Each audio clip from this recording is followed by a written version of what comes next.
Hello everyone. तो आज हम करेंगे एक most super chapter optics. Super नहीं बल्कि मैं ये कहूँगी सुपर से भी ऊपर। क्यों कहा मैंने ऐसा? क्योंकि अभी जो मैं दिखाऊंगी आपको, आपके सामने रखी हुई चीज़ें बताऊंगी, उससे आपकी आंखें खुली की खुली रह जाएंगी। क्यों? क्योंकि एग्जामिनर ने इस चैप्टर से भर भर के क्वेश्चन दे रखे हैं। भी जब एग्जामिनर का इतना फेवरेट चैप्टर है ये, तो आप सबका तो होना ही है। तो मैं बता देती हूँ भी, अगर आप पीजीटी फिजिक्स की तैयारी कर रहे हैं तो आप बिल्कुल सही प्लेटफॉर्म के साथ जुड़े हुए हैं। क्योंकि यहाँ पे सिर्फ एग्जाम की ये नहीं कि सिर्फ सिर्फ दिखावे के लिए तैयारी, बल्कि मैं एनालिसिस करके आपके सामने सारे पेपर रखे हैं PYQ, उनका पूरी तरह से डिटेल से एनालाइज करके सब कुछ, तब मैं नोट्स तैयार करती हूँ भी कि एग्जाम में क्या पूछता है, एग्जामिनर कैसे बनाता है, आगे क्या पूछ सकता है। तो सब कुछ उसी बेसिस पे आपका चैप्टर, अभी जो लेक्चर होगा वो होने वाला है। कोई ऊंची दुकान फीका पकवान वाली बात नहीं, यहाँ पे बेसिक दुकान फीकी है। मतलब अभी बोर्ड हमारा डिजिटल नहीं है, बट जो भी करवा रही हूँ बिल्कुल एग्जाम ओरिएंटेड है भाई। हर एक चीज़ काम की होती है। तो करते हैं भी अपनी शुरुआत आज ऑप्टिक्स। यहाँ सामने मैंने पेपर रखे हैं भी पीछे के 2017 से 24-25 तक के भी, लास्ट में PYQ करवाऊंगी। तो ये देखो, इन सब का एनालिसिस करके ही मैं चैप्टर पढ़ाती हूँ, पूरी तरह से डिटेल से स्टडी करके। ठीक है, लास्ट में PYQ करेंगे। ये जो आपके सामने दिख रहा है, देखो ये आपके, थोड़ा सा स्क्रीन को बड़ा कर देती हूँ। हाँ, आपके सामने दिख रहे हैं, देखो पूरे इसमें से मैंने पेपर लेके पीछे के 24-25 में 60 क्वेश्चन में से मैंने ढूंढने भी कौन कौन से नंबर पे क्वेश्चन है। मैं सोल्व करवाऊंगी, 91 का निकालूंगी, 94 का किसमें, 2024-25 में। तो मेहनत लगती भी चीज़ों आपको दिखती नहीं होगी शायद मेहनत, जैसे पेज पे पढ़ा रही क्या मेहनत होगी, बट मेहनत पेज की बात नहीं होती भी। मेहनत बहुत लगाती हूँ, हर क्वेश्चन को ढूंढती हूँ किस पेपर से कितने हैं, और उसको डिटेल से स्टडी करती हूँ भी एग्जामिनर ने क्या सोच के बनाया और आगे वो क्या सोच सकता है। क्योंकि सिर्फ क्वेश्चंस PYQ सोल्व कराना ही इरादा नहीं होता भाई। एक क्वेश्चन के पीछे 4 क्वेश्चन वैसे बना के जो एग्जामिनर, वो सब आप सोल्व कर पाओ, वो टारगेट होता है, वो इरादा होता है। सेम क्वेश्चन मैं इतना डिटेल से समझाती हूँ, समझाने की कोशिश करती हूँ भी, उससे रिलेटेड कोई भी क्वेश्चन है ना, आप बिल्कुल आराम से कर सको। ठीक है, तो सामने आप देख पा रहे हो कि 2024-25 का जो पेपर था, 6 क्वेश्चन आए हुए ऑप्टिक्स से, और 6 अपने आप में बहुत ज़्यादा इंपॉर्टेंट वो होते हैं स्कोरिंग। मतलब 6 क्वेश्चन बहुत ज़्यादा अपने आप में वैल्यूएबल बोल सकते हैं। 2023 में देखो भाई, मतलब एग्जामिनर की नज़र यहीं टिक गया ऐसा लग रहा है। 1 2 3 4 5 6 7 8 9 क्वेश्चन, हद है भाई। देख लो पूरे 9 क्वेश्चन ऑप्टिक्स से। यहाँ 5 3 5 कुछ एक आध तो हो सकता ना भी मिला हो, क्योंकि यहाँ तक मैं ढूंढती हूँ तब ऐसे लगता है भाई कोई ना, करवाने तो सारे हैं, करवा तो मैंने यूट्यूब पे रखे हैं सारे, मतलब प्ले लिस्ट बना रखी है अलग अलग पेपर की। बट टॉपिक के साथ करें तो बात ही कुछ और होती भी, ताकि अच्छे से टॉपिक समझ आ जाए। तो बिना टाइम वेस्ट के अब स्टार्ट करते हैं अपना चैप्टर। देखो, वेव ऑप्टिक्स, ठीक है, रे ऑप्टिक्स में करवा चुकी हूँ, उसके PYQ जितने भी प्रीवियस ईयर आए हुए थे और इम्पोर्टेंट टॉपिक भी, तो वो जरूर देख ले, पहले नहीं देखे तो। वेव ऑप्टिक्स से तो थोड़ी सी ज़्यादा इंपॉर्टेंट वो भी है, ठीक है, क्योंकि वो थोड़ी सी बड़ी, इसमें टॉपिक कम है भी। तो वेव ऑप्टिक्स देखो क्या होती है, लाइट पार्टिकल नहीं बल्कि वेव के रूप में स्टडी करता है। जो हमने रे ऑप्टिक्स पढ़ी, वहाँ जो लाइट है उसके 2 नेचर होते हैं, वेव नेचर और पार्टिकल नेचर। तो वहाँ पार्टिकल नेचर था, और यहाँ हम स्टडी करेंगे लाइट जो है किसकी फॉर्म में है, एक वेव की फॉर्म में है। इसके बेसिस पे वेव फॉर्म मान के, वेव का मान के भी जो लाइट है वो वेव नेचर की है, उससे इंटरफेरेंस, डिफ्रैक्शन, पोलराइजेशन को स्टडी किया गया था। यहाँ पे जो लाइट है वो पार्टिकल ना होकर वेव नेचर की तरह ट्रीट करिए। ठीक है, वेव फ्रंट अपने आप में एक इंपॉर्टेंट कंसेप्ट है। जो नोट्स बना रखे हैं उससे सब कुछ कवर होगा। जब PYQ करवाऊंगी तो देखना कि जो मैंने बताई ना, PYQ खुद सोल्व करोगे तो सब कुछ इस नोट्स में ही मिलेंगे, इंपॉर्टेंट कंसेप्ट, फॉर्मूला। तो इसमें एक्स्ट्रा भी कुछ नहीं, नोट्स में, मेरे नोट्स में शॉर्टली होते हैं, एक्स्ट्रा कुछ भी बात नहीं है भी आपके काम की ना हो, तो सारी करनी है तुम्हें डिटेल से, और अपने नोट्स तैयार करो। और कुछ भी एक्स्ट्रा नहीं है तो कुछ भी छोड़ना भी नहीं है तुम्हें, ये कंडीशन है भाई। ठीक है, देखो वेव फ्रंट क्या होता है। A wave front is defined as the continuous locus of the all such particle of the medium which are vibrate in the same phase at instant. Same phase में जो वेव फ्रंट होता है ना, उसके जो लोकस है, continuous जो all particle है, वो वाइब्रेट करते हैं सेम फेज के अंदर। बताऊंगी मैं कैसे, देखो इधर मैंने डिटेल से लिखा हुआ है। वेव फ्रंट किसी वेव की वो इमेजिनरी सरफेस होती है, वो सरफेस होती है जिसके सभी जो पार्टिकल हैं सेम फेज, मतलब एक ही फेज में होते हैं उसके सारे पार्टिकल। जैसे डायग्राम से समझाऊंगी, देखो टाइप समझो एक बार। स्फेरिकल वेव फ्रंट होता है, सिलेंड्रिकल और प्लेन वेव फ्रंट। तो स्फेरिकल नाम से ही पता चला स्फीयर की फॉर्म में मिलेगा क्या, वेव फ्रंट है। तो पॉइंट सोर्स से बनता है। किससे बनता है spherical wave front? Point source से। पॉइंट सोर्स से कैसे?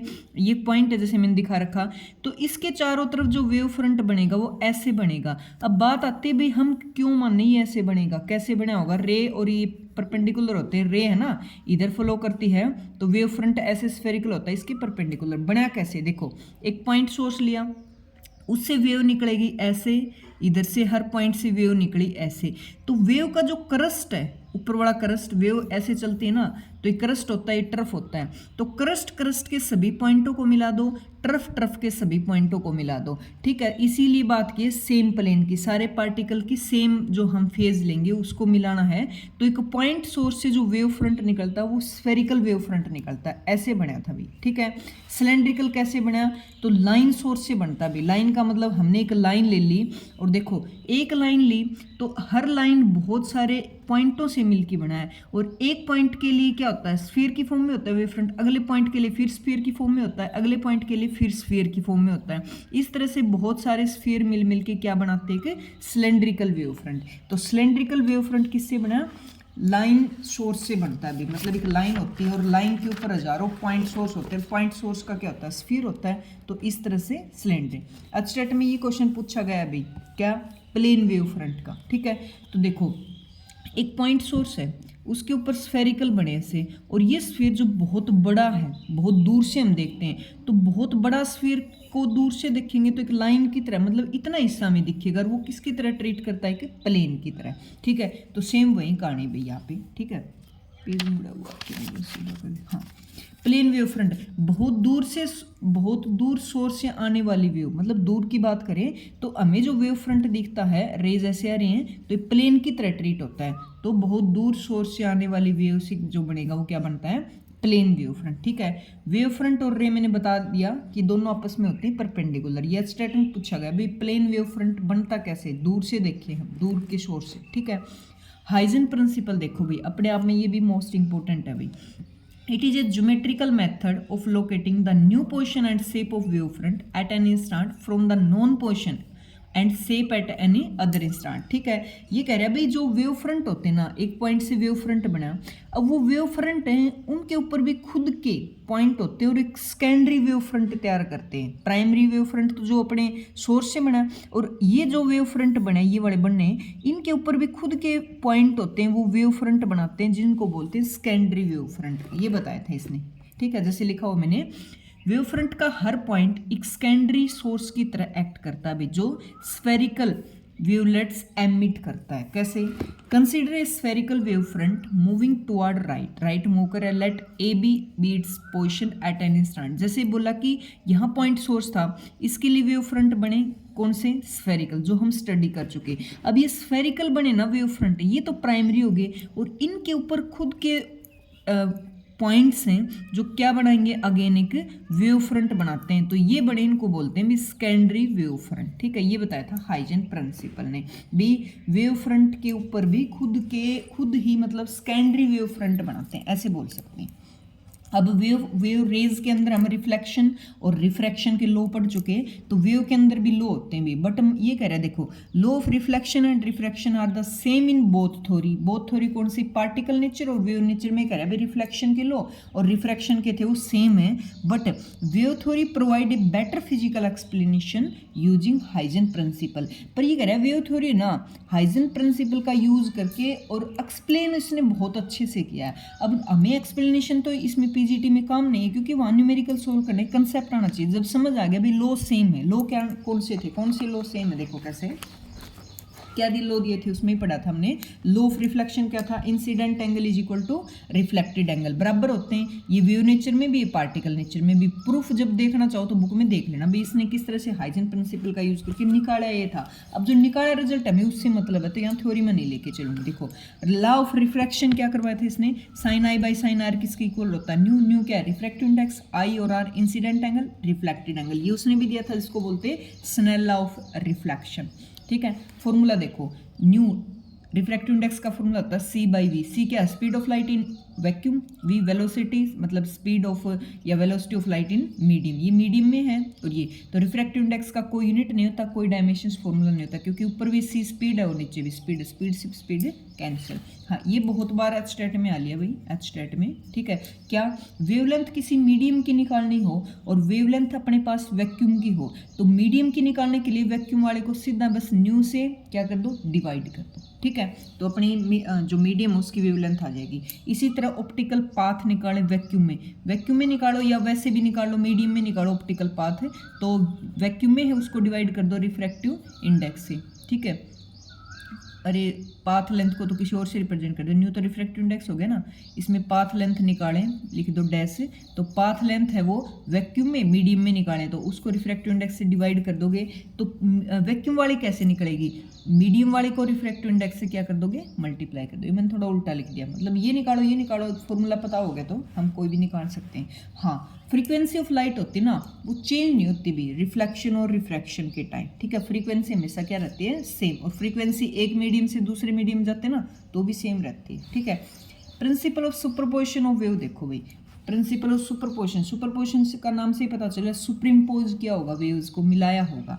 तो व्हेन टू और मोर wave overlap the resultant displacement and point is vector sum of indivisible displacement। ये कह रहा है बहुत सारी वेव हैं, सबका अलग अलग डिस्प्लेसमेंट होता है, तो सभी से मिलके हमें उनको सुपरिम्पोज करना है, तो एक वेव बनेगी। तो सभी का जो डिस्प्लेसमेंट है, रिजल्टेंट डिस्प्लेसमेंट, सबका जोड़ दो, रिजल्टेंट आएगा वो न्यू वेव का आ जाएगा। ये है भी प्रिंसिपल ऑफ सुपरपोजिशन। भी सबका अलग अलग जोड़ोगे तो जो फॉर्म बनी नई का, उसका रिजल्टेंट निकला। जैसे दो वेव है, y1 ऊपर वाली ही ब्लू पेन वाली और डॉट डॉट वाली y2 है, दोनों एक ही डायरेक्शन में है, सेम फेज में है, दोनों को जोड़ोगे तो दोनों जुड़ के बड़ी देंगे कोई, तो रेड वाली बड़ी मिली, तो y की वैल्यू हो जाएगी y1 प्लस y2, दोनों का एम्पलीट्यूड हमने ऐड कर दिया। कब, जब सेम डायरेक्शन में। बात करें अपोजिट की, जैसे y1 ऐसे थी और y2 नीचे थी, अपोजिट डायरेक्शन, ये ऊपर जा रही है नीचे जा रही, 180 का फेज डिफरेंस है, तो दोनों आपस में माइनस करेंगे तो रिजल्टेंट आया ये y, रेड वाली। ठीक है, तो y इक्वल टू आ गया y1 माइनस y2। इस तरह से सुपरिम्पोज करके वेव को ऐड कर सकते हैं। ठीक है, आगे देखो, कोहेरेंट, थोड़ा सा कट रह गया, छोटा करो, लेफ्ट साइड से मुझे ऐसा लगे कट रहा है। ठीक है, हाँ देखो, coherent and incoherent addition of light wave. देखो भी कोहेरेंट और इनकोहेरेंट। कोहेरेंट क्या होती है, two source of light which continuously emit light same frequency हो, दो सोर्स से जो लाइट निकले ना, जिनका सुपरिम्पोज करेंगे, उनकी सेम फ्रीक्वेंसी होनी चाहिए, वेवलेंथ सेम होनी चाहिए, फेज डिफरेंस सेम होना चाहिए और जीरो या कांस्टेंट फेज डिफरेंस होना चाहिए भी। ऐसी जो टू सोर्स से लाइट निकलेंगी जिनकी ये कंडीशंस फुलफिल होती हैं, तो हम बोलेंगे कोहेरेंट सोर्स हैं। इनकोहेरेंट होते हैं जो सेटिस्फाई ना करें इन कंडीशन को, फ्रीक्वेंसी अलग हो, वेवलेंथ अलग हो, फेज डिफरेंस अलग हो, कांस्टेंट फेज डिफरेंस ना आए, तो क्या मानेंगे हम, इनकोहेरेंट सोर्स से निकली हुई लाइट। ठीक है, क्रस्ट मिलता है, जैसे क्रस्ट मैंने बताया ना, ऊपर वाला एक क्रस्ट होता है, ट्रफ होता है, क्रस्ट से मिलेगा ऊपर वाला से, तो मैक्सिमम इंटेंसिटी देता है भाई, और क्रस्ट ट्रफ से मिलता है नीचे वाले से, तो मिनिमम इंटेंसिटी देता है। ठीक है, घट जाते हैं वो।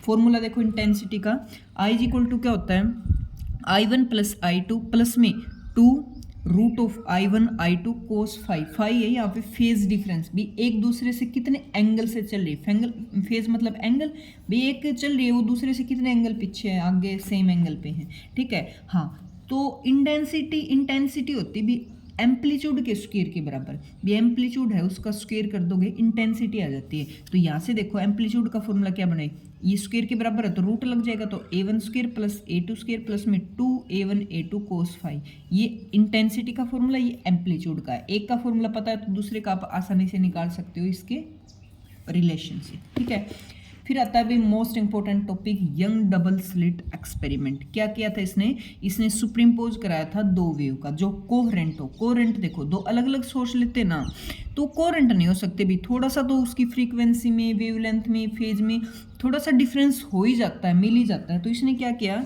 एक सोर्स लिया, उससे वेव निकली और दो अलग आगे जाके स्लिट ले ली इसने, उसमें से पास हुई। अब मेन सोर्स तो एक ही था भाई, उससे लाइट यहाँ निकली, वो भी इसी से निकली, यहाँ भी, मतलब सेम लाइट निकली बट अलग अलग दो उससे स्लिट से, ठीक है, इसीलिए नाम पड़ा भाई डबल स्लिट। इसने दो स्लिट यूज किया। अब इसमें से निकली ना वो क्या है, वेव निकली, तो अपने वो क्या बनाएंगी, वेव फ्रंट बनाएंगी, वो आपस में सुप्रीमपोज करेंगे। सुप्रीमपोज करेंगे, करस्ट से करस्ट मैंने बताया तो मैक्सिमम इंटेंसिटी मिलती है और करस्ट तरफ मिलते हैं तो मिनिमम।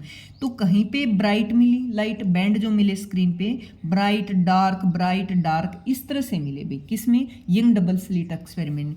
तो जो इंटेंसिटी थी ब्राइट की वो हर जगह सेम थी और डार्क थे वो बिल्कुल डार्क थे, मतलब इंटेंसिटी उनकी क्या थी, जीरो थी, ठीक है। इस तरह से सेम सोर्स को दो स्लिट से पास करवा के वो लाइट जब वेव फ्रंट की फॉर्म में निकली तो सुप्रीमपोज होके उन्होंने कहीं तो इंटेंसिटी मैक्सिमम दी और कहीं मिनिमम दी, उससे बैंड मिले, कहाँ दिखे, स्क्रीन पे।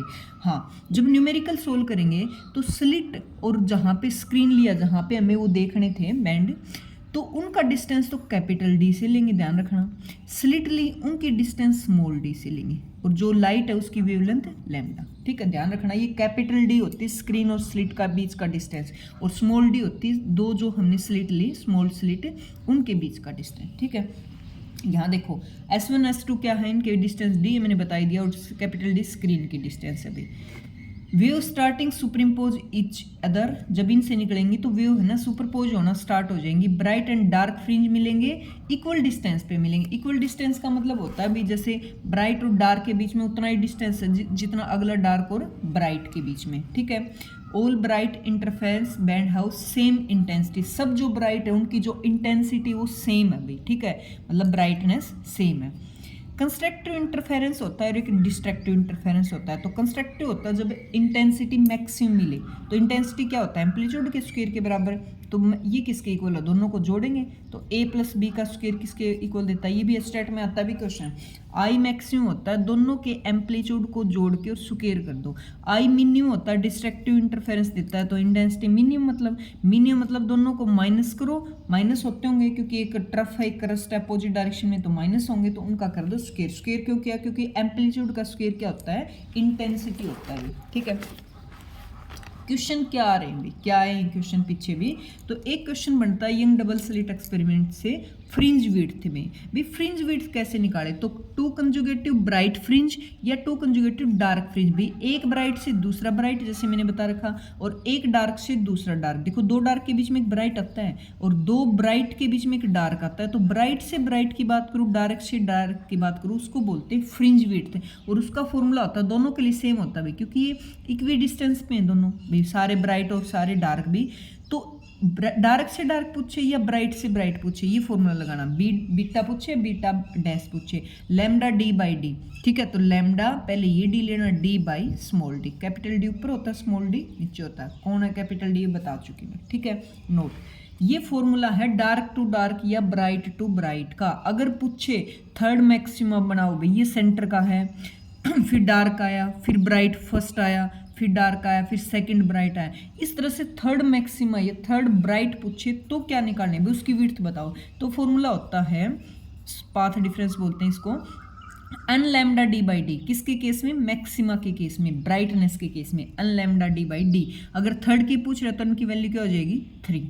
अगर पूछे फिफ्थ मिनिमा निकालो, डार्क निकालो, कौन से नंबर का, फिफ्थ, तो अन की वैल्यू हो जाएगी 5। तो डार्क के लिए अलग फॉर्मूला है, पाथ जो डिफरेंस होता है किसके equal, 2n minus 1 lambda D by, नीचे उसमें डी था ना तो इसमें 2d हो जाएगा, 2n minus 1 lambda D by 2d। किसके लिए, मिनिमा के लिए, वो क्या था मैक्सिमा के लिए। जिस नंबर का पूछे अन की वैल्यू वो पुट कर दो, ठीक है। अच्छा, यंग डबल स्लिट एक्सपेरिमेंट में ऐसे दिखते हैं, ब्राइटनेस फिर डार्क, ब्राइट डार्क, और सभी जो ब्राइट है उनकी इंटेंसिटी दिख रही है सबको सेम होती है। ठीक है। अगर इंटेंसिटी निकालनी पूछ रहे तो देखो ब्राइट जो फ्रिंज इंटेंसिटी होती है उनमें फेज डिफरेंस 0, 2 पाई 4 पाई ऐसे होता है और यहाँ 2n + 1 5 होता है फेज डिफरेंस। तो यहाँ से जो फॉर्मूला था इंटेंसिटी का उसमें कोस की वैल्यू यहाँ 1 आती है, यहाँ 0 आती है। तो जो डार्क है उनकी इंटेंसिटी तो होती है 0 ही, मतलब बिल्कुल डार्क ही होते हैं, ठीक है। और इनकी इंटेंसिटी होती है फॉर्मूले में पुट करोगे तो 4I0, जो मैक्सिमम इंटेंसिटी दी थी उसकी 4 टाइम होती थी मैक्सिमम, इनकी जो फ्रिंज बने ना इनकी इंटेंसिटी निकालेंगे, ठीक है। कुछ मैंने इंपॉर्टेंट फॉर्मूले एक जगह समराइज कर दिया, उनको करेंगे एक बार रिवाइज। कैसे? ओल्ड फॉर्मूला, डिस्टेंस निकाले अनथ ब्राइट की, तो मैंने क्या फॉर्मूला बताया पार्ट डिफरेंस का, n लैम्डा d/d। अगर बात करूं मैं डार्क फ्रिंज की, तो डार्क फ्रिंज के लिए जो कौन सा भी पूछ ले, अनथ का मतलब होता है 1 2 3 कोई भी पूछे तो 2n - 1 lambda d/2d। Fringe width की क्या होती है, lambda capital d/d। Fringe width मतलब डार्क से डार्क पूछे, ब्राइट से ब्राइट पूछे, ठीक है। वेवलेंथ, ठीक है, वेवलेंथ ऑफ दी वेवलेंथ, इसी में से वेवलेंथ की वैल्यू आ जाएगी, तो वो फॉर्मूला है कि याद रख लो बस, फ्री यहाँ से वेवलेंथ पूछे तो इधर चल जाएगा, तो बीटा d/d। ब्राइट के लिए इंटेंसिटी मैंने बताया 4I0 मैक्सिमम की, और डार्क के लिए होती है 0। तो नेक्स्ट टॉपिक आ गया डिफ्रैक्शन। डिफ्रैक्शन क्या होता है भी देखो, जब लाइट किसी ऑब्स्ट्रक्ल या नैरो स्लिट के किनारों से गुजरती है तो वो सीधी ना जाके फैल जाती है भी, कोई होल से लाइट गई तो वो ऐसे फैल जाती है लाइट। इस लाइट का फैलना ही क्या होता है, डिफ्रैक्शन होता है भी, ठीक है। लाइट सीधी ना जाके फैल गई, क्यों फैली, क्योंकि इसमें जो लाइट वेव गई ना तो उसमें वेवलेट्स बनते हैं, और वेवलेट्स सेकेंडरी वेवलेट बनाते हैं, आपस में सुपरइम्पोज होके फिर वो क्या बनाते हैं, मतलब फैली हुई दिखती है हमें, ठीक है। तो दो टाइप के होते हैं डिफ्रैक्शन, एक तो होता है फ्रेजनेल डिफ्रैक्शन जिसमें सोर्स और स्क्रीन फाइनाइट डिस्टेंस पे, जो अभी ले रहे थे हम, मान लो स्लिट है और ये स्क्रीन है, इनके बीच का डिस्टेंस फाइनाइट होता है और इनफाइनाइट होता हो, अगर इनका डिस्टेंस इनफाइनाइट ले ले हम तो फ्राउनहोफर डिफ्रैक्शन बोलते हैं इसको। तो दो टाइप से होते हैं डिफ्रैक्शन भी, ठीक है। नेक्स्ट देखो डिफ्रैक्शन में क्या था, डिफ्रैक्शन देख रहे हैं हम एक सिंगल स्लिट से, सिंगल स्लिट का यूज करके। सिंगल से कैसे बन गया भाई, कैसे सुपरइम्पोज करवाएंगे, देखो यंग डबल स्लिट एक्सपेरिमेंट में 2 स्लिट थी, अब 2 स्लिट से यहाँ पे रेज निकलती हैं, वेव निकलेंगी अपनी लाइट की, तो सुपरइम्पोज की तो वहाँ से हमें डार्कनेस ब्राइटनेस ऐसे स्क्रीन पे मिले थे। तो इसमें इसने सिंगल स्लिट यूज किया, तो सोच के देखो सिंगल स्लिट से कैसे सुपरइम्पोज होगा, तो मैं बता देती हूँ। सिंगल स्लिट से लाइट निकलेंगी, वो बनाएंगे वेव फ्रंट, और हर वेव फ्रंट अपना क्या बनाता है कि सेकेंडरी वेव फ्रंट, तो वहाँ भी क्रस्ट ट्रफ बनते हैं भी, जो आपस में सुपरइम्पोज करके और एक स्क्रीन के ऊपर फिर से डार्कनेस और ब्राइटनेस बैंड प्रोवाइड करते हैं भी, ठीक है। बट दोनों में डिफरेंस क्या था, यंग डबल स्लिट एक्सपेरिमेंट में हर ब्राइट की इंटेंसिटी सेम थी भी, ऐसे यहाँ पे बीच वाले की मैक्सिमम होती है और फिर मिनिमम होती चली जाती है भी, किसके केस में, डिफ्रैक्शन के केस में। मिनिमम देखो डार्क बैंड कंडीशन होती है ए साइन थीटा एन लैम्डा के इक्वल होगा, किसकी कंडीशन है, मिनिमा की, मिनिमा मतलब डार्क बैंड मिले। मैक्सिमा की क्या कंडीशन है, ए साइन थीटा n + 1/2 लैम्डा के इक्वल होगा भाई, n + 1 लैम्डा। या फिर ये याद मत करो, ये याद अच्छा होगा क्योंकि वहाँ पे हमने पीछे भी n और 2n - 1 का था क्या, या +1 ले लेना और लैम्डा की जगह λ/2 हो जाएगा भाई ब्राइटनेस में, ठीक है। फर्स्ट ब्राइट देखो n की वैल्यू अगर मैं 0 रख दूँ तो ये हो जाएगा λ/2, तो मैक्सिमम में λ/2 चलेगा, λ/2, 3 λ/2, 5 λ/2, और यहाँ पे 1 रखो तो लैम्डा 2 लैम्डा 3 लैम्डा ऐसे चलेगा, किसमें, मिनिमम में। तो याद करने का एग्जस्ट वो बता रही हूँ, यंग डबल स्लिट एक्सपेरिमेंट से डिफ्रैक्शन वाले का जो कंडीशन है मैक्सिमम मिनिमा की, वो थोड़ी सी उल्टी है। वहाँ लैम्डा था ब्राइट में, यहाँ डार्क में आएगा, वहाँ λ/2 था डार्क में, यहाँ ब्राइट में आएगा, ठीक है। याद हो गया होगा आई थिंक। देखो ये मोस्ट इंपॉर्टेंट है, जो एचटेट में क्वेश्चन इस पे बहुत बार आए हुए हैं। विड्थ सेंट्रल मैक्सिमा की, सेंट्रल मैक्सिमा तो बीच में ही होता है मैक्सिमा, मैंने बताया, बाद में इंटेंसिटी कम होती जाती है। तो जो सेंटर पे मैक्सिमा है उसकी विड्थ निकालो, विड्थ का मतलब होता है जो मैक्सिमा बना तो इधर डार्क होगा इधर डार्क, तो डार्क से डार्क की डिस्टेंस निकाल दो, क्या आ जाएगा, सेंट्रल मैक्सिमा, जिसकी वैल्यू होती है वहाँ फ्रिंज विड्थ की थी ना λ/d, किसमें, यंग डबल स्लिट एक्सपेरिमेंट में, उसका डबल कर दो बस, उसका क्या होता है ये डबल। हाँ सेंट्रल मैक्सिमम पूछे या लीनियर विड्थ पूछ लेना क्वेश्चन में, लीनियर विड्थ तो भी यही लगाना है, दोनों सेम इसी के नाम में, ठीक है। First secondary minima to minimum, ये डायग्राम है, बीच वाली सेंटर वाली का इंटेंसिटी सबसे मैक्सिमम होती है, फिर कम होती चली जाती है। एस्टेट में आया हुआ है कि इसके कंपेरिजन में फर्स्ट पे जो मिला मैक्सिमा, दोबारा ये फर्स्ट मैक्सिमम मान लो तो इसको सेकंड मान लो, ठीक है। तो इसकी इंटेंसिटी इसके कंपैरिजन में बताओ, इसकी कंपैरिजन में बताओ। ये क्वेश्चन स्टेट में बताऊंगी मैं इसका रिलेशन। देखो एंगुलर विड्थ होती है, वहां से बस कैपिटल डी को हटा दो तो 2 लैम्डा बाई डी, ठीक है। इंटेंसिटी बीच वाले की होती है आई नोट, और जो मिनिमम इंटेंसिटी होती है वो 0 होती है। फ्रेजनल डिस्टेंस कई बार पूछा जाता है भाई, तो ए स्क्वेयर स्लिट का डिस्टेंस मतलब ए स्क्वेयर बाई लैम्डा कर देना डायरेक्ट, इसका भी क्या है फॉर्मूला। सेकेंडरी मैक्सिमा इंटेंसिटी, देखो जो मैंने बताया ना सेकेंडरी, तो फर्स्ट सेंट्रल मैक्सिमा है तो अपना सेंटर पे है, उससे जो फर्स्ट सेंट्रल मैक्सिमा है वो 4.5% आई नोट की। देखो बीच में तो मान लो 100% थी, जो अगली मिली ना हमें जस्ट अगली, बीच वाली से जस्ट अगली ये वाली, तो इसके कंपैरिजन में इसकी इंटेंसिटी देखो कितनी कम होगी, ओनली 4.5% मिली। उससे अगले की 1.6% आई नोट के कंपैरिजन में, उससे अगले की 0.8, तो कितनी मतलब एकदम तेजी से घट रही है, ऐसे बोल सकते हैं इंटेंसिटी होती है। किसके केस में? डिफ्रैक्शन के केस में। ये तो हुई परसेंटेज में। अगर रेशियो पूछे, फर्स्ट वाले मान लो आई नोट है, सेकंड वाले 4.5% ऑफ आई नोट, तो काटेगा तो 1:1/21, रेशियो 1/61। इस तरह से इंटेंसिटी कम होती जाती है। और यंग डबल स्लिट एक्सपेरिमेंट में इंटेंसिटी क्या थी? सेम थी हर ब्राइट की, ठीक है। Polarisation of light, third concept है पोलराइजेशन। पोलराइज कैसे होगी लाइट? तो इसके ऊपर बहुत क्वेश्चन बनते हैं। The phenomena of restricting the oscillating of wave to just one direction in transverse plane is called polarisation of wave. ये कह रहा है भाई लाइट होती है वो हर डायरेक्शन में होती है। लाइट का जो इलेक्ट्रिक फील्ड है इसको 2 डायरेक्शन में कर दिया हमने सेट ऐसे, तो ये है अनपोलराइज लाइट। अब क्या है ये? अनपोलराइज, क्योंकि हर डायरेक्शन में इनके इलेक्ट्रिक फील्ड है। अगर इनको इलेक्ट्रिक फील्ड को एक साइड का रोक दूँ, ब्लॉक कर दूँ, एक साइड कर दूँ, इलेक्ट्रिक फील्ड में सेट कर दूँ इन वन डायरेक्शन, तो ये लाइट बन जाएगी अब पोलराइज लाइट। ये पोलराइज है, ये अनपोलराइज। तो हर डायरेक्शन में इलेक्ट्रिक फील्ड सेट होना अनपोलराइज, एंड पर्टिकुलर डायरेक्शन में उसको सेट कर देना पोलराइज लाइट होती है, ठीक है। Set electric field in the particular direction perpendicular to direction of wave motion, wave motion के परपेंडिकुलर है, तो उसको बोलेंगे हम पोलराइजेशन ऑफ लाइट। कैसे होती है पोलराइजेशन लाइट, कैसे करते हैं? तो देखिए कैसे। अनपोलराइज लाइट थी तो कोई पोलराइजर से पास करेंगे जो इसको पोलराइज करेगा, तो पोलराइजर देखो इसकी इलेक्ट्रिक फील्ड आधे इधर थे आधे इधर थे, मतलब 50% ये थे 50 इसने, तो इसने सिर्फ ऊपर वाले रखे तो 50% गायब हो गए। तो फर्स्ट पोलराइजर जब अनपोलराइज लाइट को पोलराइज करता ना, तो उसकी इंटेंसिटी मान लो यहाँ आई नोट थी तो आई नोट बाई 2 हो जाती। मोस्ट इंपॉर्टेंट कंसेप्ट है, याद रखना। और क्यों होगी इसका रीजन मैंने बता दिया, ठीक है।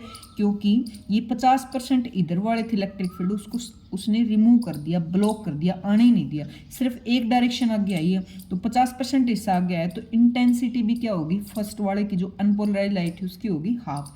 तो कोई भी अनपोलराइज लाइट जब पोलराइज से पास की जाती है तो उसकी इंटेंसिटी हाफ हो जाती है।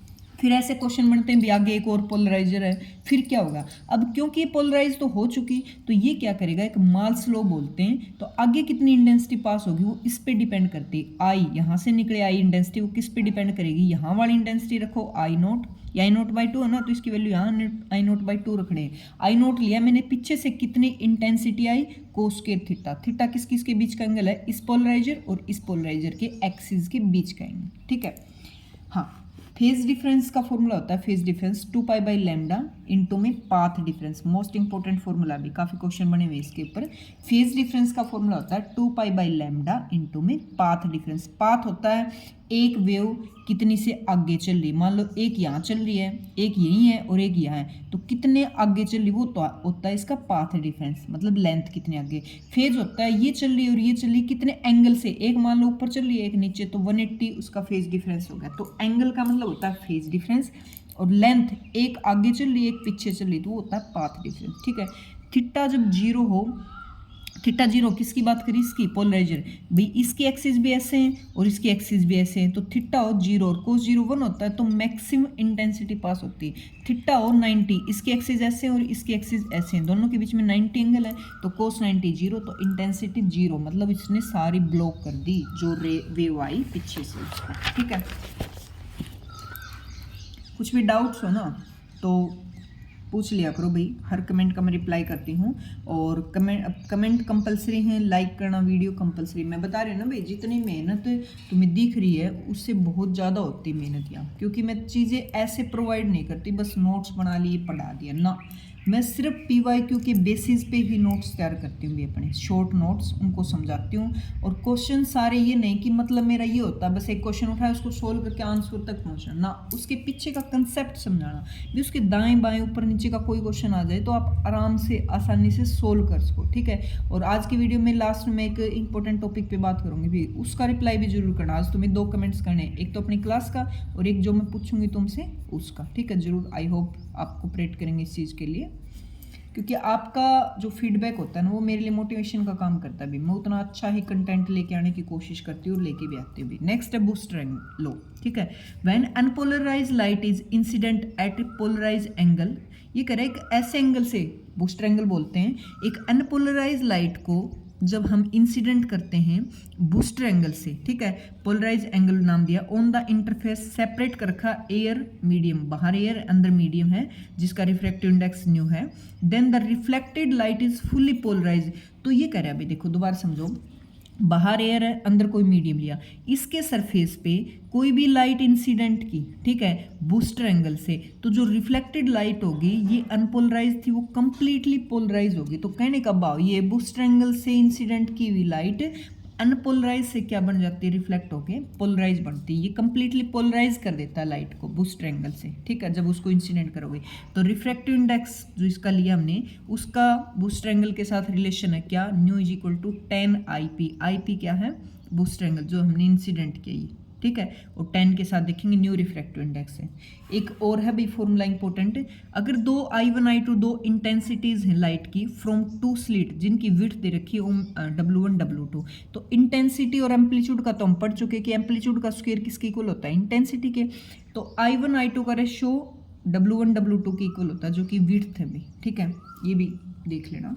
हाँ, एक ऐसे क्वेश्चन बहुत पूछे जाते हैं भी, आए हुए पीछे भी, division of wave front, division of amplitude. तो नाम से ही पता चला यहाँ एम्पलीट्यूड का डिवीजन होता है, बंटवारा होता है, और यहाँ वेव फ्रंट का डिवीजन होता है भाई। कैसे होता है देखो, इसमें डिवीजन ऑफ वेव फ्रंट में वेव फ्रंट डिवाइड होती है, इसमें एम्पलीट्यूड डिवाइड होता है।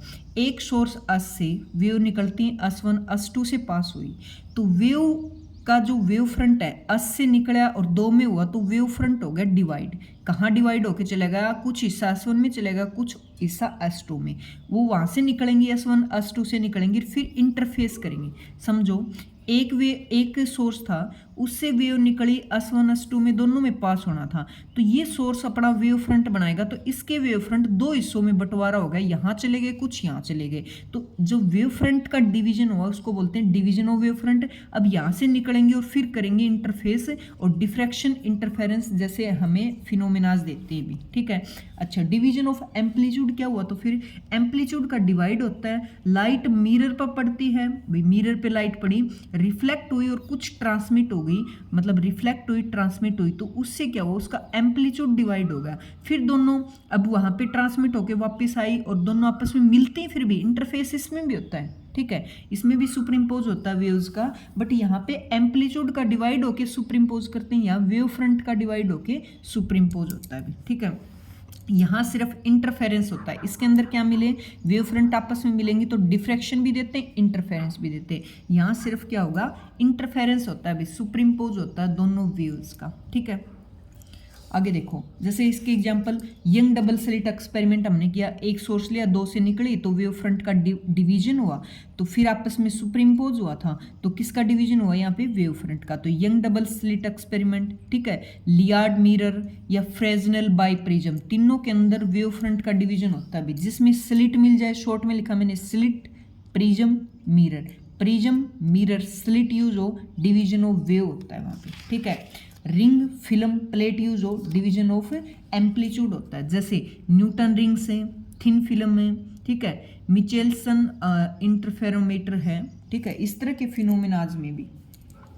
तो वेव फ्रंट का डिवाइड होना और डिवीजन एम्पलीट्यूड का होना भी काफ़ी बार आया, देखो अपने पूरा भी हो गया।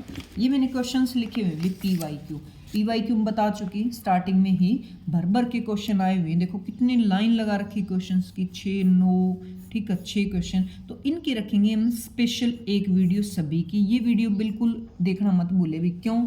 क्योंकि PYQ के पीछे इतने कंसेप्ट क्लियर करवा दूंगी सारे क्वेश्चन सोल्व करके। इस यूनिट से मैं गारंटी देती हूँ कोई भी क्वेश्चन आ गया ना, बिल्कुल आराम से आसानी से आप उसको सोल्व कर सकते हो, ठीक है। तो ये इनकी तो हम लेंगे अलग वीडियो। आज मैं कुछ इंपॉर्टेंट क्वेश्चंस उन पे बात करूंगी जो एचटेट में पूछे गए भी, आए हुए एचटेट में बुक से। आप बार बार पूछते ना कौन सी बुक से क्वेश्चन है, बिल्कुल मैं दिखाऊंगी भी सीधे बुक से कुछ तरह से एचटेट में क्वेश्चन उठाए गए। PYQ तो मैं करवाऊंगी, उसमें तुम देख भी पाओगे फिर कि क्वेश्चंस कहाँ से उठाए गए हैं। ये क्वेश्चन सेम आया हुआ है, ठीक है। तो ये देखो 2 क्वेश्चन। रेडियस कर्वेचर है सरफेस डबल कॉन्वेक्स लेंस, ध्यान रखना ये नाम बहुत आता भी, डबल, ठीक है, डबल कॉन्वेक्स लेंस। देखो कॉन्वेक्स लेंस क्या होता है, एक सी मतलब एक और ट्रिक के साथ मैं पहले समझा चुकी थ्योरी में। तो इसके 2 सरफेस है, इसको तो बोलते हैं डबल कॉन्वेक्स लेंस है। और अगर मैं एक प्लेन ले लूँ और एक ऐसे, एक दूसरा कॉन्वेक्स की तरह, इसको बोलते हैं प्लेनो कॉन्वेक्स लेंस। और एक तो ये सरफेस ले लूँ कॉन्वेक्स का और दूसरा कनकेव का, अंदर की तरफ पिच का हुआ, इसको बोलते हैं कनकेव कन्वेक्स लेंस। तो डबल कन्वेक्स लेंस का मतलब जो अपना सिंपल कॉन्वेक्स लेंस होता है ना, 2 सरफेस होते हैं, उसकी बात कर रहे हैं, ठीक है। अब 2 हैं, ये कॉन्वेक्स लेंस है, तो इसकी बताई ना मैंने, इधर वाला कोई स्फीयर इधर बनाता होगा तो इसकी रेडियस R1 इधर होती है, और इस वाले की ये इधर स्फीयर बनाएगा तो इसके लिए R2 पीछे होती है। तो आगे तो ये पॉजिटिव होगी हमेशा और ये वाली क्या होगी, नेगेटिव होगी, ठीक है। देखते हैं क्वेश्चन में क्या पूछा है। डबल कॉन्वेक्स लेंस है भाई, 20 सेंटीमीटर और 40 सेंटीमीटर दोनों की रेडियस दे रखी है। R1 पहले आई तो ये 20 है, R2 बाद वाले सरफेस की है जो कि R2 बाद वाले की पीछे बनेगी तो ये नेगेटिव। फोकल लेंथ दे रखी 20 सेंटीमीटर, रिफ्रैक्टिव इंडेक्स निकालना है, ठीक है। तो ये अपने पास जो डबल कॉन्वेक्स लेंस का formula, refractive index focal length का 1/f = ν-1 1/r1 - 1/r2, उसमें पुट कर दो। ये दे रखा है, ये दोनों चीज दे रखी है। साइन का बस ध्यान रखना, मेन कंसेप्ट क्या था, फॉर्मूला तो सबको याद होगा भाई, R1 पॉजिटिव ले या नेगेटिव, R2 पॉजिटिव ले नेगेटिव, फोकल लेंथ पॉजिटिव ले नेगेटिव। तो ये देखो ये कन्वर्जिंग लेंस होता है ना, इमेज को ऐसे इकट्ठा करता है राइट साइड, तो इसकी राइट साइड रेडियस है, फोकल लेंथ राइट साइड होगी तो क्या लेते हैं, पॉजिटिव लेते हैं, ठीक है। तो ये पॉजिटिव लेके सिंपल, आगे तो सॉल्यूशन है, इसकी कैलकुलेशन न्यू की वैल्यू निकाल लेना बड़ी आसानी से। अगला देखो, सारे इंपॉर्टेंट क्वेश्चन ही करवाएंगे भी जो स्टेट में आए हुए हैं, कोई फालतू नहीं, यहाँ पे सारे करने हैं। Find the focal length of double concave lens, double का मतलब कनकेव लेंस की जिक्र करे जो कि जिसकी रेडियस 20 सेंटीमीटर, ठीक है। एंड रिफ्रैक्टिव इंडेक्स दे रखा 5/3, 2 रेडियस उसकी भी। देखो रेडियस समझा देती हूँ, कनकेव है ये बड़ा है। तो फर्स्ट वाले की हम R1 लेते हैं, ये स्फीयर किधर बनाएगा भी, लेफ्ट साइड बनाएगा, तो इसके लिए तो R1 है जो कि आगे नेगेटिव, पीछे तो नेगेटिव। अच्छा ये वाला कहाँ बनाएगा अपना स्फीयर, राइट साइड, तो इसके लिए जो R2 वो राइट साइड है तो क्या, पॉजिटिव, इसके साइन में नहीं तो, ठीक है। दूसरा इसने क्या दिया, रिफ्रैक्टिव इंडेक्स दे रखा 5/3, क्या निकालना है फिर, आपकी फोकल लेंथ की वैल्यू, ठीक है। फाइंड दी फोकल लेंथ, तो देखो R1 नेगेटिव पीछे तो R2 पॉजिटिव, ये वैल्यू दे रखी है, ये आपकी। तो सिंपल अपने फॉर्मूला लगा के और आगे कैलकुलेशन तो ये वाले आप कर ही लोगे, इस पे टाइम वेस्ट नहीं करेंगे क्योंकि कैलकुलेशन की हैबिट खुद डालोगे ना तभी अपने काम आएंगी चीज़ें। अस्टेट में क्वेश्चन आया हुआ है इसी बुक का, मैं दिखा देती हूँ, ये वाला अस्टेट में आया हुआ है। जब अस्टेट के PYQ वैसे तो मैंने करवा दिए, और बट एक्सप्लेनेशन के साथ सारे मैंने उसमें पेपर नहीं करवा रखे, तो सारे मिल के चैप्टर खत्म होके उसके बाद PYQ लगा इंपॉर्टेंट क्वेश्चन करे तो कंसेप्ट ज़्यादा समझ आते हैं भी। आज स्टेट में आया हुआ क्वेश्चन देखो, a ray of light incident at the angle of 60, incident angle दे रखा 60 पे, at one face of 30 degree prism. देखो प्रिज्म पे मेन मैं बता देती हूँ क्या क्या चीज़ें हैं। ये होता है प्रिज्म, ये होता है प्रिज्म एंगल ए, ठीक है। लाइट इंसिडेंट हुई वन सरफेस पे, इधर गई बाहर निकले, तो जब ये कहीं भी अपने नहीं मुड़ती सीधी जाती तो ये ऐसे जाती, इंसिडेंट ऐसे जाती, मिली कहाँ में, ऐसे मिली, तो अपने पाथ से कितना डेविएट हो गई उसको बोलते हैं डेविएशन एंगल। भाई हमने यहाँ दी ऐसे जानी चाहिए थी, हमें मिली ऐसे, तो इन जो इंसिडेंट थी वो कितने अपने पाथ से मुड़ के मिली, डेविएट होके मिली, वो डेविएशन एंगल होता है, ठीक है। ये वाला इंसिडेंट एंगल नॉर्मल कौन सा, ये वाला नॉर्मल के साथ हमेशा एंगल बनता है, ठीक है। इसका नॉर्मल लो, यहाँ पे ये इमरजेंट है, ये इधर वाला रिफ्लेक्टेड R1 ले लो, इधर वाला R2 ले लो। तो कुछ इसके फॉर्मूले बताए थे भी मैंने, क्या डेविएशन एंगल निकालते हैं न्यू -1 इंटू में ए, रिफ्रैक्टिव इंडेक्स इंटू में ए, ठीक है। और एंगल ऑफ प्रिज्म और डेविएशन एंगल का सम किसके इक्वल होता है, इंसिडेंट एंगल प्लस में इमर्जेंट एंगल, ये मैंने बताया था, ठीक है। और बताओ मैंने क्या बताए थे, R1 reflected equal to R2 की वैल्यू ए की इक्वल होती है, मैंने बताया था, ठीक है। और एक डेल का और भी फॉर्मूला बताया था भी मैंने साइन के साथ, sine of angle of prism plus में deviation angle divided by 2 divide में साइन ऑफ ए बाय 2, ये भी बताया था। तो वो डिपेंड करता है भी कि हमें क्या डाटा दे रखा है, क्या पूछा है, हम क्या फॉर्मूला लगाए, वो प्रैक्टिस से अपने आप वो हो जाते हैं। तो देखो इसमें इंसिडेंट एंगल दे दिया, एंगल ऑफ प्रिज्म दे दिया, फिर आगे देखो क्या बात की इसने, हाँ, इमर्जेंट रे from the prism make an angle 30 degree with the incident ray. तो ये बाहर वाला इमर्जेंट एंगल दे रखा है, डेविएशन अपने पास से कितना डेविएट, ये कह रहे हैं बाहर निकली ना रे, वो अपने इंसिडेंट के साथ बनाती। तो डेविएशन क्या होता है, इंसिडेंट यहाँ गई, बाहर ऐसे निकली, तो वो जो एंगल है वो 30 डेविएशन एंगल दे रखा है। Show that the emergent ray is normal to the surface from its, ये कह रहा है प्रूव करके दिखाओ भी जो बाहर निकली ना इमर्जेंट रे वो नॉर्मल है क्या सरफेस के, मतलब 90 डिग्री है क्या। Calculate the refractive index of the material of the prism, तो रिफ्रैक्टिव इंडेक्स इसका निकालो भी, न्यू की वैल्यू भी निकालो, ठीक है। तो डायग्राम आपको दिख रहा है, स्टेट में आया हुआ क्वेश्चन भी, देखो जो चीज़ दे रखी वो हमने रख ली I2, तो I1 I2 का अभी भी मैंने पेज पे बताया था A प्लस डेल के इक्वल होता है, ठीक है। ये 60 दे रखा I2 हमें निकालना, ये 30 दे रखा, ये 30 दे रखा, तो I2 की वैल्यू आ गई 0। इसका मतलब क्या हुआ, देखो I2 अंदर वाला है, नॉर्मल के साथ एंगल 0 बना रहा है, तो सीधी सी बात है कि रे निकली और नॉर्मल उसके ऊपर ही है। अब ऊपर जब R1 0 दे रहा है ना, मतलब R2 0 दे रहा है अंदर वाला, तो ये वाला कहाँ से बनाएगा, ये वाली रे तो मुड़ेगी, वही तो R2 देती है अंदर है भी, नॉर्मल है ऐसे, तो ये नॉर्मल है और रे निकली तो इमर्जेंट एंगल ये होता है, ये R2 होता है, ये 0, मतलब ये एक दूसरे के ऊपर ऐसे, तो इमर्जेंट एंगल भी तो 0 हो गया बार वाला, ठीक है। ये कंसेप्ट लागू हुआ इसमें। अब आगे देखो I2 0 आ गया, इमर्जेंट रे नॉर्मल है, ये तो बात प्रूव होगी क्योंकि E की वैल्यू, E भी अपना एंगल 0 बना रहा है, तो इसका मतलब परपेंडिकुलर है उसके ऊपर, ठीक है। आगे देखो I2 0 है, R2 भी 0 है भी, I2 भी 0 है, R2 भी 0 है, तो A एंगल मैंने बताया R1 प्लस R2 के सम के इक्वल होता है, दोनों की वैल्यू रखोगे यहाँ से, तो R1 की वैल्यू आ गई भी 30 डिग्री, ठीक है। स्नेल लॉ लगा दो, न्यू की वैल्यू क्या होती है, sign I1 by sine R1, ये दे रखा है 60, ये मैंने निकाल लिया 30, दोनों का जब डिवाइड करोगे √3 वैल्यू आ गई, ओके। तो इस तरह से फॉर्मूले याद हो ना, तो आसानी से क्वेश्चन सोल्व हो सकते हैं भी, होते ही हैं, बस जरूरत है तो प्रैक्टिस की जरूरत है भी। बार बार चीज़ें ये मत सोचो ये चीज़ तो रिपीटेड है मैं नहीं करूँगा, बार बार सुनोगे, बार बार समझोगे, बार बार खुद ट्राई करोगे, तब चीज़ें पक्की होती है, ठीक है। ये क्वेश्चन आया हुआ है स्टेट में, वैसे मैंने करवा दिया PYQ में, एक बच्चे ने इस पर कमेंट भी कर रखा था, कुछ डाउट थे वो अभी क्लियर भी कर देंगे। देखो a man with normal near point, वो पढ़ सकता है अभी नॉर्मल नियर किसी चीज़ को 25 सेंटीमीटर है, रीड ए बुक को रीड कर सकता है with small print using A magnifying glass, a thin convex lens है उसमें यूज कर रखा है जिसकी फोकल लेंथ 5 सेंटीमीटर है। तो what is the closest and farthest distance at which he can read the book when view through the magnifying glass. क्या पूछा है, ये सेट में आया था फर्स्ट वाला, ये कह रहा है क्लोजेस्ट और फारेस्ट पॉइंट डिस्टेंस बताओ कि उस लेंस से, मैग्नीफाइंग ग्लास से वो आदमी उस बुक को बड़ी आसानी से पढ़ सके भी, ठीक है। दो कंडीशन है, देखो वो उसको पढ़ रहा है, ये आंख लगा लो, तो यहाँ उसने मैग्नीफाइंग ग्लास यूज किया बुक को पढ़ने के लिए, यहाँ बुक रखी है बुक, तो बुक क्या है यहाँ पे, बुक है ऑब्जेक्ट, इसने बुक की बात की कि बुक मैं कहाँ रखूँ, तो उसका नॉर्मल पॉइंट है ना पढ़ने का बिना मैग्नीफाइंग ग्लास के वो 25 सेंटीमीटर है, तो इसने इसका सबसे नज़दीक और सबसे दूर वाला पॉइंट पूछा है। तो देखो इसकी, जब हम बुक को वैसे पढ़ रहे हैं और बुक को हम मैग्नीफाइंग ग्लास से पढ़ रहे हैं, तो इसकी पोजीशन चेंज हो जाती है भाई, थोड़ी सी उभरी हुई दिखेगी बुक, तो जब उभरी हुई नहीं दिखती, इसको हटा के देखते हैं तो वो होती है इसकी U एक्चुअल डिस्टेंस, और जब ये जहाँ पे दिखाती है अपनी इमेज, वो इमेज होती है मतलब V की वैल्यू।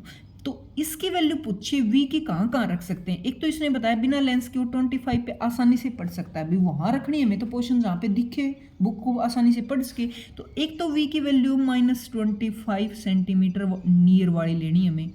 माइनस क्यों लगाया, क्योंकि देखो एक लेंस है, यही था उस बच्चे का डाउट, इसमें मैं क्लियर कर देती हूँ। देखो ऑब्जेक्ट मैं यहाँ रखूँ, अगर इमेज भी मुझे उसी साइड मिले, उसी साइड है, तो इसका मतलब दोनों ही क्या हुई नेगेटिव लेते हैं, सेम साइड पे इमेज मिलती है ना, हमें वर्चुअल मिलती भी, वर्चुअल मिलती है, ठीक है, रियल नहीं मिलती। रियल तो अपने आप जो मीट होते हैं रेज मिलती हैं। तो जब एक साइड हो इमेज ऑब्जेक्ट तो नेगेटिव लेते हैं, वी की वैल्यू नेगेटिव आती है। लेते क्या है, अगर ऑब्जेक्ट मैंने यहाँ रखा इमेज मिले मुझे इधर, तो ये रियल इमेज होती है, और रियल इमेज हमेशा ऑब्जेक्ट के दूसरी साइड मिलती है रियल, तो इसमें इसकी वैल्यू होती है पॉजिटिव, ठीक है। तो यहाँ पे तो इमेज वर्चुअल है, रियल थोड़ी। और एक साइड है भाई लेंस से मैग्नीफाइंग ग्लास है, उससे उसी साइड तो बुक है अपनी ऑब्जेक्ट है, और उसी साइड इमेज मिल रही है, तो क्या है उसी साइड का मतलब वर्चुअल है, तो नेगेटिव वैल्यू लेंगे इसमें। और ये मैंने कमेंट करके उसका जवाब भी दे दिया था भाई। तो एक तो वी की वैल्यू ये लेंगे यू की निकालनी जो अगले ने पूछे है, और एक सबसे दूर वाला पॉइंट इन्फिनिटी लेंगे यू की वैल्यू निकालनी। अब इन्फिनिटी कैसे, तुम सोच रहे होगे भाई इमेज इन्फिनिटी कैसे बनेगी। देखो ये मैंने कंसेप्ट में बताया था, जहाँ पे इमेज इन्फिनिटी का मतलब होता है यू कहाँ पे रखा होगा हमने, फोकस पे। तो यू जब फोकस पे हो ना तो इमेज इन्फिनिटी पे देता है। तो यू अपना फोकस पे है, यू कौन है, बुक की डिस्टेंस है, तो वो अपनी फोकस पे। और यहाँ पे पता होगा इन्फिनिटी का मतलब होता है रेज कैसे चल रही है, पैरेलल चल रही है। तो इसमें जो इंसान देखता है ना वो रिलैक्सेशन होता है आइज के अंदर, मतलब रिलैक्स तरीके से उसको देख सकता है। देखो कैसे इसमें बुक में कैसे कंसेप्ट मैंने सारा बता दिया। सॉल्यूशन इसमें देखो एक तो v की वैल्यू लेनी -25 सेंटीमीटर, फोकल लेंथ दे रखा है, इसमें रखोगे तो u आ गई। भाई बुक को 4.2 सेंटीमीटर पे रख दो, ताकि जो उसको लेंस से पढ़े तो उसकी इमेज यहाँ बने, और यहाँ पे उसने बताया भी वो बड़ी आसानी से उसको पढ़ सकता है, देख सकता है, रीड कर सकता है बुक को। और हमें वही पॉइंट निकालने हैं जिस पे आसानी से वो पढ़ सके। तो एक पॉइंट तो यू का ये आ गया भाई। दूसरा फर्स्ट पॉइंट इन्फिनिटी पे लेंगे वी की वैल्यू, और यू की निकली -5 सेंटीमीटर। तो एक बुक यहाँ रखोगे -5 सेंटीमीटर पे तो वो इंसान बड़े आसानी से उसको पढ़ सकता है। दूसरा तो इसमें मैक्सिमम एंगुलर मैग्निफिकेशन पूछ रखा है जिसका d/u होता है, और मिनिमम के लिए होता है d/u डैश। यू की वैल्यू निकाली, ठीक है, 25/6, और यू डैश की कितनी है, ये वाली 5 निकाली। तो ये भी डायरेक्ट फॉर्मूला बेस्ड क्वेश्चन है अभी। तो इस तरह से देखो इसी बुक में से स्टेट में मैंने दिखा दिया, 2 क्वेश्चन तो दिखा दी ना जो बिल्कुल हूबहू आए होंगे।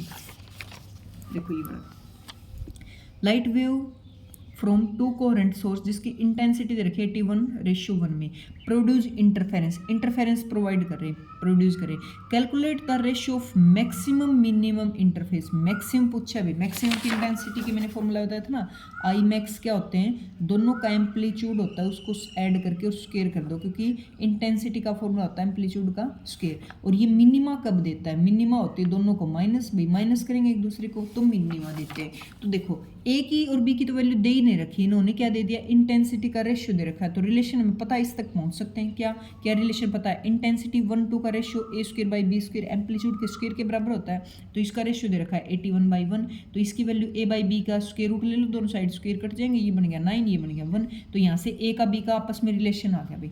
इंटेंसिटी का मैक्सिमम होता है a+b, एक की वैल्यू हम निकाल चुके, वो रखो, ऐड करो, काटो, रेशियो पूछा इसने। तो ये क्वेश्चन भी मोस्ट इंपॉर्टेंट क्वेश्चन है भाई। ये देखो स्ट्रेट में डायरेक्ट उठा रखा है इसी बुक से, दिखाऊंगी मैं अगली वीडियो, पक्का देखना भाई। और मुझे सेम क्वेश्चन ना मिले जो मैंने बताया आया हुआ तो मुझे कमेंट, बाकी तो मैंने लिए ही नहीं भर के क्वेश्चन, बुक में हजारों क्वेश्चन, हजार थोड़ी करवा रही हूँ, सिलेक्टेड करवा रहे हैं जो आए हुए। मैं ये बताने की कोशिश कर रही हूँ एग्जामिनर को ये नहीं अपने आप बैठ के क्रिएट करता है, ठीक है, वो किसी बुक से उठा के देता है question. The light of wavelength दे रखा भी 600 नैनोमीटर में, incident normally on the slit of width दे रखी 3 mm, कौन सी स्लिट की विड्थ, स्मॉल डी की 3 mm, ठीक है।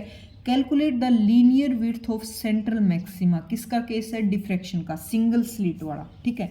ऑन द स्क्रीन है 3 metre away from the slit रख रखा। देखो क्या क्या चीजें दे रखी है इसने चीज़ दे रखी भी, वेवलेंथ लैम्डा की वैल्यू देख रखी 600 नैनोमीटर, और मीटर में कन्वर्ट करोगे तो नैनो मतलब 10⁻⁹, और विड्थ दे रखी स्मॉल डी की 3 मिलीमीटर, मिली का मतलब 3 × 10⁻³ मीटर, और क्या दे रखा है कैपिटल डी 3 मीटर। पूछा क्या, सेंट्रल मैक्सिमा से डिस्टेंस जो कि 2x से रिप्रेजेंट करते हैं, किसकी वैल्यू होती है 2 लैम्डा d/d, तो रख दो 2 लैम्डा की वैल्यू रख दो 600 10⁻⁹, और इसकी रख दो 3 और डिवाइडेड बाई ऊपर वाली 3 × 10⁻³ तो काट दो, इस पे कटेगा 200, और 3 × 2 = 6, और 6 × 2 = 12 ही ले लो, ये 2, और 10 की पावर देखो 3 ये है ऊपर जाके, और ये कितनी थी -9 ना, तो -9 में से 2 गई -7 और ऊपर जाके ये प्लस हो जाएंगे 10 टू द पावर -4 आ गई। आंसर किस में दे रखी वो देख लो, देखो -4 आ गई। अब 1.2 में लिखोगे एक इधर यूज हो जाएगा, 10 टू द पावर -3 बची, और -3 को फिर से क्या लिख दो, मिली में लिख सकते हैं। स्टेट में आया हुआ क्वेश्चन है ये, ठीक है, और इसी बुक से देखो। ऐसे तो बहुत अभी क्वेश्चन जो मैंने सिलेक्ट कर रखे मैं वही करवाऊंगी अभी, इस बुक से दोगे, ठीक है, एक इस बुक से और देख लोगे।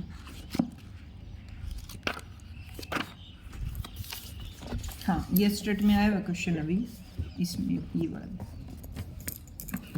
एक मिनट, हाँ डायरेक्ट और रखा हुआ, बिल्कुल सोच के देखो इस बुक में से कैसे उठाया होगा एग्जामिनर ने। देखो द एब्सोल्यूट रिफ्रैक्टिव इंडेक्स दे रखा एयर का, बिल्कुल डाटा भी यही था, और पेपर भी मैंने यहाँ डेट नहीं लिखी, वरना तुम चेक भी कर सकते थे प्ले लिस्ट में जाके। देखो एब्सोल्यूट रिफ्रैक्टिव इंडेक्स दे रखा एयर का।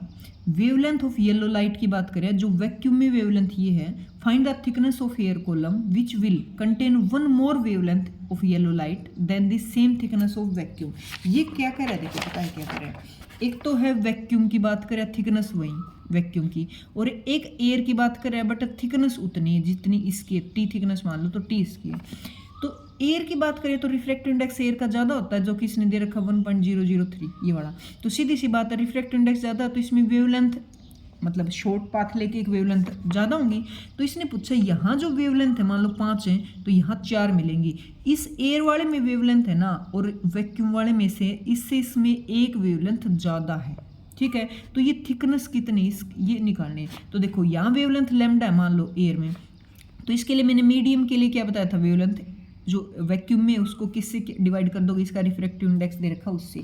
तो देखो वैक्यूम की जो वेवलेंथ है तो किसी मीडियम की निकालनी हो तो वैक्यूम वाले से क्या रिफ्रैक्टिव इंडेक्स से डिवाइड कर देंगे, उस मीडियम की वेवलेंथ आ जाएगी, ठीक है। अब नंबर ऑफ वेवलेंथ कैसे निकालेंगे, मान ली इसमें टी थिकनेस है और मैं ये कह रही हूँ टी थिकनेस में और 2 सेंटीमीटर की वेवलेंथ बननी भी, और 10 मीटर में 2 मीटर की हर एक वेवलेंथ है, वेवलेंथ की वेव चल रही है, तो कितनी वेवलेंथ होगी, इसको इससे डिवाइड करो, 5 वेवलेंथ है, सीधी सी बात है 5 वेवलेंथ है, एक की डिस्टेंस 2 मीटर है, तो कितनी वेवलेंथ होगी, कितना मतलब डिस्टेंस होगा 10 मीटर। तो हमें डिस्टेंस पता है टी है, और नंबर ऑफ उसमें वेवलेंथ कितनी लैम्डा है, तो ना एक वेव की लेंथ लैम्डा है, तो यहाँ से आगे नंबर ऑफ वेवलेंथ किस में, वैक्यूम में। इसी तरह इसमें नंबर ऑफ वेवलेंथ निकाल लो कि थिकनेस तो टी है और कितनी वेवलेंथ मतलब वेवलेंथ की लेंथ कितनी, लैम्डा बाई न्यू, तो इसमें नंबर ऑफ वेवलेंथ आ गई एयर में। इसने बताया इस ये वाली एक ज़्यादा है तो दोनों का डिफरेंस 1 के इक्वल रख दो, क्योंकि नंबर ऑफ वेवलेंथ हमने इसकी भी निकाल ली इसकी भी,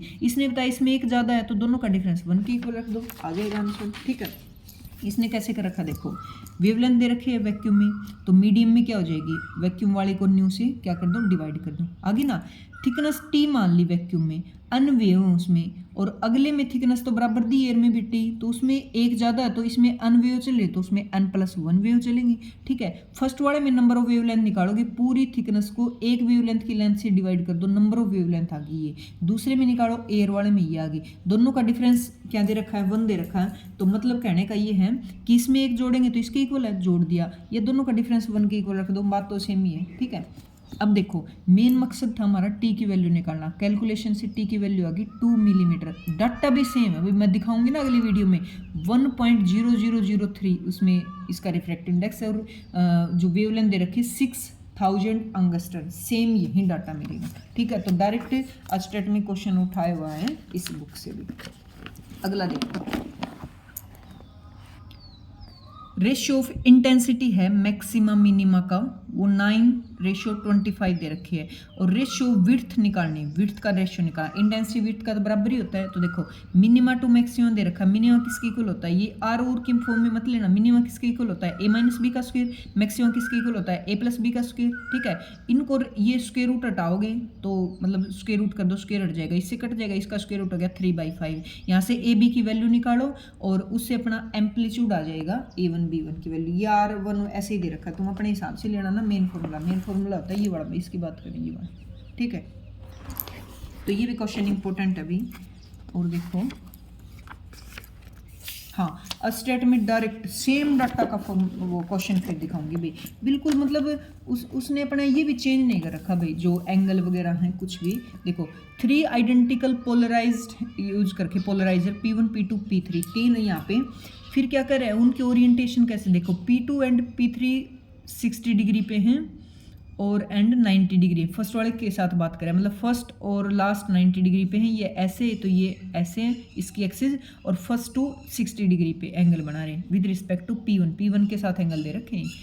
तो फिर एक सोर्स है ये बड़ा इंटेंसिटी जिसकी आई नोट है, यहाँ स्टार्टिंग वाले की आई नोट है, keep in the front of the, इसके साइड में रख रखा है। इंटेंसिटी निकालो भाई, कहाँ ऑब्जर्वर इसकी, ये कितना ऑब्जर्व करेगा, यहाँ इंटेंसिटी कितनी, यहाँ कितनी, सबकी इंटेंसिटी निकालनी। तो फर्स्ट में मैंने बताया था भी कोई अनपोलराइज लाइट जब पोलराइज से पास होती है तो उसकी इंटेंसिटी स्टार्टिंग में क्या होती है, हाफ हो जाती है। तो ये वाला ऑब्जर्वर कितनी करेगा, उसकी हाफ। आगे क्या लगता है, स्नेल लॉ लगता है जिसकी वैल्यू होती है आई नोट कोस स्क्वायर थीटा। आई नोट कितनी आई, इसके पास आई नोट बाई 2, और थीटा कितना एंगल है इसके बीच में 60, तो 60 रख दो। देखो I naught by 2 cos square 60, cos square 60 पे कितना होता है 1/2, तो स्क्वायर है तो 1/4 हो जाएगा। इसके पास आई यहाँ पे I naught by 8, again Snell law लगा दो, ये स्नेल के मार्स लॉ बोलते हैं इसको। थर्ड के पास पहुंची तो थर्ड के पास फिर से लगा दो भाई आई नोट कोस स्क्वायर थीटा, इसके पास पहुंची कितनी आई नोट बाई 8, और कोस स्क्वायर एंगल देखो इसका 90, ये इसके साथ 60 बना रहा है, तो इसके साथ कितना बनाएगा फिर 30 डिग्री, तो 30 लगा दो। कोस 30 होता है रूट 3/2, स्क्वायर करोगे तो 3/4 आ गया, तो ये आ गया 3 आई नोट बाई 8 चौके 32। ये देखो आया हुआ क्वेश्चन अभी स्टेटमेंट डाली, ठीक है। और दिखाते हैं मैं इसका, ये मोटी, अरे क्वेश्चन तो मैंने और भी सिलेक्ट किए थे, ये रहा, हाँ बिल्कुल सारे आए हुए क्वेश्चंस। ये देखो स्टेटमेंट डाल रखा मैंने, यंग डबल स्लिट एक्सपेरिमेंट से आ रखा है। विड्थ ऑफ फ्रिंज वेवलेंथ दे रखा है 6000 अंगस्ट्रम 2 मिलीमीटर फ्रिंज विड्थ, ये तो मैंने उसमें भी करवा दिया शायद ना, थोड़ा सा डाटा अलग था। रिफ्रैक्टिव इंडेक्स देखो फ्रिंज विड्थ दे रखा है इसमें, और रिफ्रैक्टिव इंडेक्स दे रखा है। रिफ्रैक्टिव इंडेक्स का फॉर्मूला क्या होता है, लैम्डा बाई लैम्डा डैश। तो लैम्डा डैश की वैल्यू क्या होती है, मतलब किसी मीडियम में वेवलेंथ निकालें तो वैक्यूम वाले को क्या कर दोगे, रिफ्रैक्टिव इंडेक्स से डिवाइड। आगे तो फ्रिंज विड्थ का फॉर्मूला होता है लैम्डा डी बाई डी। सब कुछ रखा, मीडियम में पूछ रखा, ये पता मैंने क्वेश्चन कैसे सोल्व करवाया इसमें, इसने किसी दूसरे मीडियम में पूछा जैसे लिक्विड में, मैंने तो ये अलग तरीके से थोड़ा सोल्व करवाया। अलग तरीका कुछ नहीं है, देखो मैंने कैसे सोल्व करवाया। फ्रिंज विड्थ का फॉर्मूला होता है लैम्डा डी बाई डी, ऐसे। उसने पूछा फ्रिंज विड्थ किसी मीडियम में, वाटर में लगा लो, तो ये जो आया ना उसका आंसर को रिफ्रैक्टिव इंडेक्स से मैंने डिवाइड कर दिया, बस आंसर आ गया। इसने पहले रिफ्रैक्टिव इंडेक्स से डिवाइड किया, फॉर्मूले में लैम्डा यूज ना करके लैम्डा डैश यूज कर दिया, मतलब पहले ही डिवाइड वाला प्रोसेस कर दिया, फिर सीधा आंसर लगा दिया। वो वाला मेरे वाला मेथड भी और भी आसान है, सीधा अपना फ्रिंज विड्थ निकालो वैक्यूम में, और मीडियम के लिए उसको रिफ्रैक्टिव इंडेक्स से क्या कर लो, डिवाइड कर लो, ठीक है। और देख लेती हूँ मैं इसमें कोई क्वेश्चन बचा हुआ है तो, हाँ एक ये भी स्टेट में आया हुआ क्वेश्चन है। देखो रे ऑफ लाइट पास हो रही भी, कोई ग्लास प्रिज्म है ट्रायंगल फॉर्म का, बाहर एयर है अंदर ग्लास है, तो उसमें इंसिडेंट क्या बोल रहे हैं, देखो minimum deviation when the angle of incident is 3/4 of angle of prism. इस तरह के रिलेशंस वाले क्वेश्चन बहुत डालते हैं भी, थोड़ा सा बच्चा पजल हो जाए, घूम जाए, पहले डर जाए मतलब। तो देखो रिलेशन देखो, एंगल ऑफ इंसिडेंट है ना, एंगल ऑफ प्रिज्म क्या होता है, तो इंसिडेंट एंगल 3/4 दे रखा है एंगल ऑफ प्रिज्म, और एंगल ऑफ प्रिज्म कितना दे रखा है 60 डिग्री, ठीक है, क्योंकि इक्विलैटरल मतलब ट्रायंगल है तो सारे एंगल 60 होते हैं, तो 60, तो इंसिडेंट एंगल आ गया 45 degree. In portion of minimum deviation तो R is equal to A/2 होता है, क्योंकि A का फॉर्मूला क्या होता है R1 + R2, दोनों बराबर है, यहाँ पे बराबर है, तो R की वैल्यू होगी A/2 मतलब 30 डिग्री। तो स्नेल लॉ लगा दिया, mu is equal to sin I by sin R, तो इसकी वैल्यू 45, इसकी 30, सब कुछ कैलकुलेशन से √2। हमें वेलोसिटी तक पहुँचना है, तो जिसकी वैल्यू होती है C/न्यू। C speed of light 3 × 10⁸, new की वैल्यू √2, तो इसमें वेलोसिटी की वैल्यू आ गई, ठीक है। इस तरह से क्वेश्चंस डाले जाते हैं। और तो मेरे हिसाब से मैंने सिर्फ करीम वाले क्वेश्चन ही लिए थे भी, जो बिल्कुल सिलेक्टेड हो। ऐसे तो बुक भरी पड़ी है, मैं ऐसे सारे गाने लग जाऊँ, पढ़ लेना खुद, बुक आपके पास भी होगी, प्रैक्टिस जितनी करोगे उतना आपके लिए फ़ायदेमंद है। और नेक्स्ट वीडियो बिल्कुल भी स्किप मत करना भी, नेक्स्ट वीडियो पे मैं सिर्फ PYQ उठाऊंगी विद कंप्लीट एक्सप्लेनेशन के साथ। और इतने क्वेश्चन, जब इसमें 6 क्वेश्चन 7 क्वेश्चन इस यूनिट से 8 क्वेश्चन आए हुए हैं, हर चैप्टर के 2000 में 17 से 24 वाले कराऊंगी तो कितने क्वेश्चन हो जाएंगे। अगर ये क्वेश्चन भी ध्यान से कर लिए, प्रैक्टिस कर लिए, मैं गारंटी के साथ बोल रही हूँ भी जो ऑप्टिक्स से क्वेश्चन आएगा वो आप बिल्कुल नहीं छोड़ोगे। और एक स्कोरिंग वो है बिल्कुल चैप्टर है ये, इतना स्कोर दिलाएगा आपको, बिल्कुल लापरवाही मत करना भी। मैं ऐसे मेरा सुझाव कि चीज़ें आप कितनी कर रहे हो वो इंपॉर्टेंट नहीं करता भी। आप 20 यूनिट है अपनी 11th-12th में मिला के भी 20 की 20 कर रहे हो, मैटर ये नहीं करता कि आप कितनी यूनिट करें, मैटर ये करता कि आपने जो कर ली ना वो इतनी परफेक्ट तरीके से कर ली कि वहाँ से क्वेश्चन आए तो बिल्कुल आप निकाल दो, ऐसे सोल्व हो जाए। अब 20 की 20 कर ली, क्वेश्चन आपसे सोल्व नहीं हो रही, क्या फ़ायदा हो मुझे बताओ, ठीक है। हाँ, एक मैं लास्ट में बोल रही थी भी, मैं आपको लास्ट में एक कमेंट के लिए बोलूँगी भी, एक राय लूँगी। तो मेरे चैनल का नाम है भी green star physics, green star physics, ठीक है। और मैं सोच रही हूँ अपने नाम के ऊपर, मेरे नाम के ऊपर मुझे अच्छा लगे भी, आप लोगों को अभी तक शायद मेरा नाम भी नहीं पता होगा, तो अपने नाम के ऊपर ये रख लूँ चेंज करके जो नाम है चैनल का, तो नाम के मेरे नाम के ऊपर रख लूँ। तो सुझाव देना भाई, जैसे फिजिक्स बाई, नाम बता ही देती हूँ मैं, सुमन डोल, फिजिक्स बाई सुमन डोल। तो राय देना क्या मैं रख लूँ, ठीक है, अच्छा है। तो एक कमेंट इसके नाम का करना और एक पूरी अपनी वीडियो के नाम का करना भी, ठीक है। ओके, अच्छी तैयारी करो, अच्छा होगा। कुछ बच्चे अपने कॉन्फिडेंस को लूज कर देते हैं भी, थोड़े हो जाते, होता है ये भी, क्वेश्चन सोल्व मुझे डर लग रहा है, इस तरह का कमेंट आया हुआ था। तो कोई डरने की बात नहीं, सब कुछ कवर कराऊंगी, बहुत अच्छे से कवर कराऊंगी भी। मेहनत लगती है कि एक चीज़ को मैं सिलेक्ट करके लेके आती हूँ भी, पॉइंट अपने एग्जाम और पॉइंट ऑफ व्यू से तैयारी करवाती हूँ मैं।